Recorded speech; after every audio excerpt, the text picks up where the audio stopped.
As we have been highlighting over the past couple of weeks, negotiation of the massive federal spending package in the waning hours of the 117th Congress, before a Republican majority is seated in the House, presents a threat to American families. And that threat is now playing out both in the underlying text of the Omnibus bill and in the earmarks. Here to tell us more about what he and his team have found in the 4,000-page measure is Travis Weber, FRC's Vice President for Policy and Government Affairs. Travis, good to see you today. Thank you. Well, we've been tracking this hour by hour, it seems, over the last few days. What's the latest on the Omnibus? Yeah, I mean, the latest is that our government is looking at the possibility of sending trillions of dollars out the door in a matter of spending hours or maybe days considering a 4,000-plus page bill.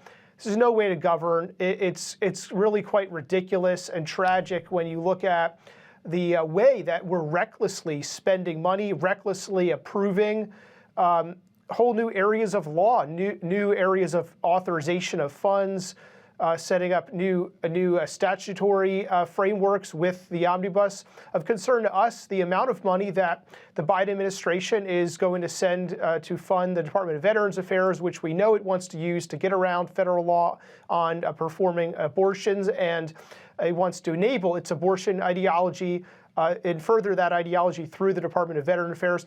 There's also included in this package the Prevent Pandemics Act, which its title means one thing, but the Biden administration is using it to, again, allow for an abortion loophole that could fund Planned Parenthood and other groups. Plus, we're seeing millions of dollars in earmarks for special interest LGBT groups, special pet projects, pork barrel spending by members who want to fund these things in their own backyards. And some of these are quite ridiculous, but we should not be spending millions of dollars on special earmark projects that are setting up and furthering radical sexual ideologies against the interests of parents and American families. So this thing has a lot to be concerned about. Unfortunately, it looks like our government once again is on the verge of passing it. There's some discussion about different amendments to the bill, but overall, it looks like this is going to pass the Senate and then the House in the coming days. Travis, we've highlighted the fact that this is really being fast-tracked through what is unconventional legislative means.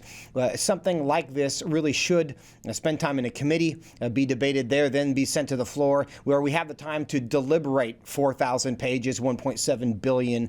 But there are amendments being proposed in the Senate as it's being debated. Can you tell us about some of those and whether any of them have any chances of being successful? Yeah, so we'll have to see. I mean, wait and see on the chance of passage. We do know that Senator Cassidy wants to insert the entire Pregnancy Workers Fairness Act, which, again, it sounds like it's to protect employees of corporations who are pregnant, but there's a big abortion loophole in this thing, and he wants to put that in the bill. And with his amendment, Senator Langford wants to protect the religious freedom of religious organizations who might be subjected to the provisions of this bill.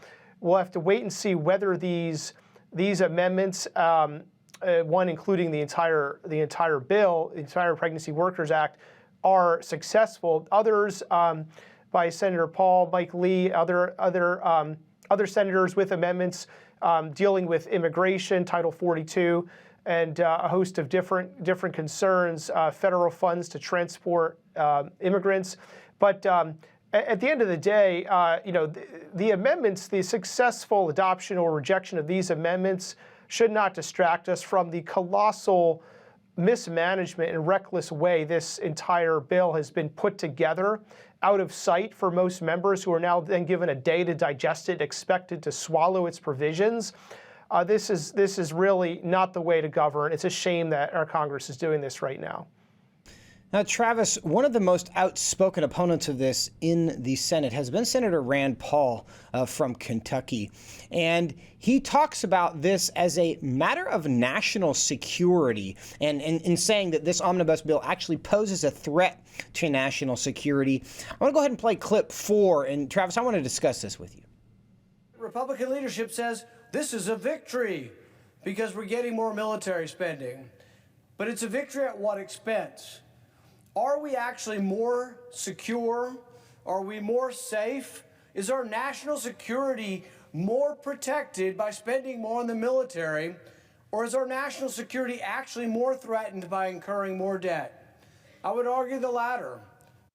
Travis, what's your response to this idea that spending is a greater national threat to our a threat to our national security than defense spending provides? Yeah, I mean, I think it's good that he's challenging the typical ways of thinking, the typical paradigms that, we just need to fund, spend, and anything that kind of gets thrown the general direction of the military sounds good. I think Rand Paul is challenging that. It's good to challenge that because we shouldn't necessarily just proceed on the assumptions we've been proceeding on, i.e. throw a bunch of money in the direction of the DOD and we're going to have more national security. We know that the DOD is funding some things that are certainly not contributing to the protection and readiness of American troops, funding woke ideologies, spending, continuing to support the idea that we can somehow have military service members who want to walk down the transgender lifestyle, and that is somehow consistent with and even supporting military readiness. We're spending money and focus and attention on that. It's not just the money; it's a matter of the furtherance of sending the signal. That is what we should be focusing our time on.